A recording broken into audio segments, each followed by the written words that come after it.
Hey guys, this is AB. Welcome to another episode of AB in the Films. Folks, before I start this review off, I just want to say, excuse the hair. I know it looks disgusting. It's full of gel. I'm going to get it out. I was doing a gel test for the hair for a heavy-duty thing that we're going to do for the Christmas special, so tune into that on Christmas Eve. But I'm about to get it out right now. But before I fix the hair, the reason why I decided not to look good on camera for this episode is because there's something on my mind, and I want to get it out there right now before I forget it. Okay, now, first of all, I would like to say a few things. Number one, I did say that my top 15 favorite films were going to come out as the next one. It is. I'm going to film it tomorrow, and it's going to be out by Friday, so tomorrow it'll be out. And number two, there is, well, basically it's Christmas time, so, you know, I feel like I have to review Christmas movies, and by the title you see up there, this is no surprise of what I'm going to review. However, there is a small surprise. It's the live-action Jim Carrey version of The Grinch. It's not the Chuck Jones animated cartoon. That's not what it is. Because what can you possibly say about the cartoon? It's a classic. That's what it is. It basically is that. Now, a couple things I want to say about The Grinch before I point out the biggest flaw I have with that movie, okay? Now, first of all, before all you haters of me start saying your comments, I want to point out I do like this movie. It does have flaws, obviously. It's not like the original.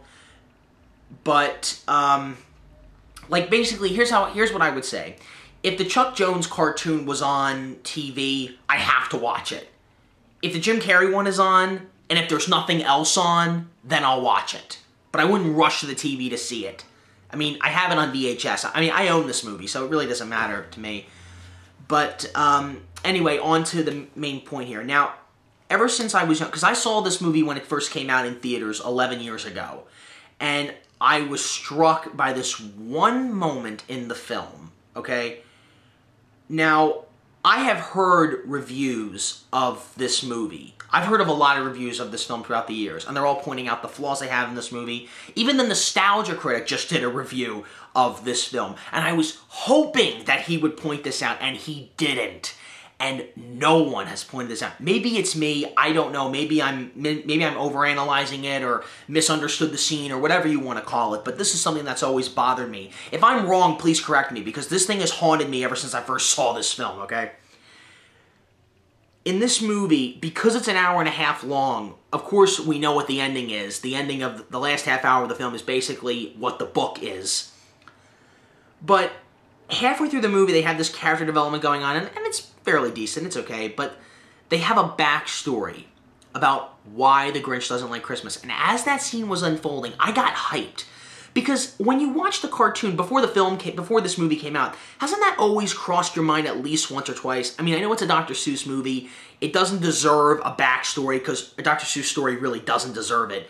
But he just hates Christmas. There's no explanation. There's no reason why. I mean, Scrooge had a reason, but, you know, the Grinch, he doesn't. And at least I've wondered about it. So they have this whole backstory about why he doesn't like Christmas. And it looks decent, you know, like the Grinch is a kid, he's going to school and all this stuff. But but what happens is something that I think they totally misunderstood here. Or maybe I'm misunderstanding it. But anyway, here it is. Jeffrey Tambor, who plays the mayor, he's a kid, and he's bullying the Grinch. He's embarrassing him in front of the kids. And first of all, I just want to say this out loud. The Grinch having a love interest, that's just wrong. I'm sorry. I find it really just weird. I find it weird, okay? But that's me. That's just me. We're all entitled to our own opinions. I just find it weird. Okay, the fact that, first of all, I know they're not human beings, they're who's. But who would fall for a green monster with yellow eyes, okay? Especially Jim Carrey. All right, now, I love Jim Carrey. Jim Carrey's good. I'm not dissing Jim Carrey on this. I do like Jim Carrey. But anyway, besides that, I just think it's weird. But anyway, he embarrasses the Grinch in front of everyone, and they're all laughing at him. Even the teacher's laughing at him, okay? So after he's been embarrassed in front of this girl that he likes, he gets this present or something and he throws it and he starts screaming, "I hate Christmas." The second he said that, I looked up at the screen in the theater and I was like, what?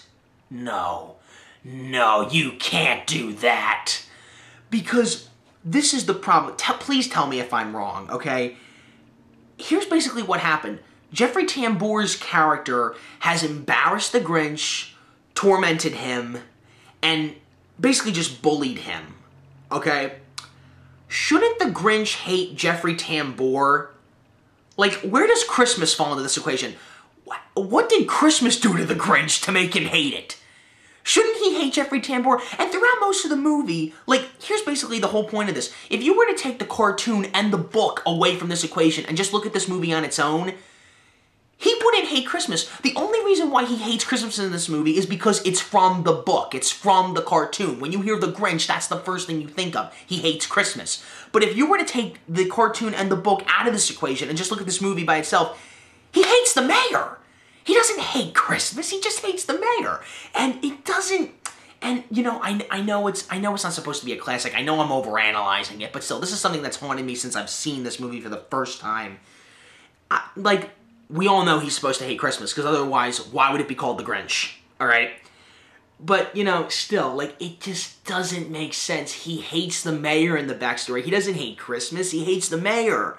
So, like, Ron Howard, Brian Grazer, I know you guys were trying to fill up something, but couldn't you at least come up with a clever backstory? Like, maybe something that would have been, yeah, I don't know, that could have added up, but still, you know, this is me just talking about it. So that's my main problem with that movie, especially when they explain the backstory. Now, a lot of people say the backstory is unnecessary. Who cares? We're just waiting until the last half hour because that's the movie. But that's my only problem. That's my big problem with it that no one has brought up. Now, there are a few other flaws in this. There is a scene in this movie.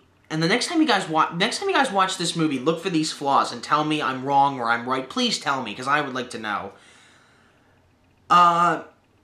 There's a scene in this movie where, again, overanalyzing, and I'm nitpicking, but still, like, can you at least bring a little bit of reality into this movie? The scene where Cindy Lou comes down and the Grinch is stealing the Christmas tree. Now... Again, nitpicking, but still, like, put some reality into this. In the cartoon, Cindy Lou looks like she's about 3 or 4 years old, and she thinks the Grinch is Santa Claus. Which actually seems realistic, because when you're that young, like, maybe you don't know what Santa Claus looks like, maybe you do, I don't know. So that's understandable. But here, Cindy Lou is like 8, 9, 10 years old. And there's a scene where the Grinch is coming up with the lie, and you see his hands shoot out outside, like on the sides of the Christmas tree, and you see green hands with the fur coming out of the fingertips. Okay, if I was 10 and I saw that, because I stopped believing after when I reached the age of 10, if I saw that, I would be scared to shit. Okay, that's not Santa Claus. Okay, and the Grinch shows his face to her, and Cindy Lou, this is the character that has spent more time with the Grinch than any other character in this movie, aside from Max. But Max, he's supposed to be up there with the Grinch. That was in the book. He's supposed to be up there. But Cindy Lou in this movie has seen the Grinch more times than any other character, so she knows what the Grinch looks like. So why does she still think this is Santa Claus? You know, that's another thing with this movie, you know? But still, overanalyzing and everything. So basically, my review of this movie is, like, well, it's okay. It's not the best thing. I'm a huge Ron Howard fan. For me, this movie is towards the bottom of the list. The top of the list, it's Splash, it's Apollo 13, A Beautiful Mind, Da Vinci Code, films like that. You know, that's Ron Howard's best work up there. I'm talking about films he directed. You know, Happy Days and Andy Griffith is up there too, obviously. But other than that, you know, this movie, like, I don't know. For me, it was one of those movies where when I first saw it, I thought it was great. When you watch it now, it's like, really? I enjoyed it that much? You know, but again, like, it's okay. So, that's basically my one big problem with The Grinch. I just wanted to get that out there because no one has ever brought that up. And please put in the comments below whether I'm right or wrong about that main scene. Hope you guys are having a great holiday, and the top 15 films are coming tomorrow. See you guys later.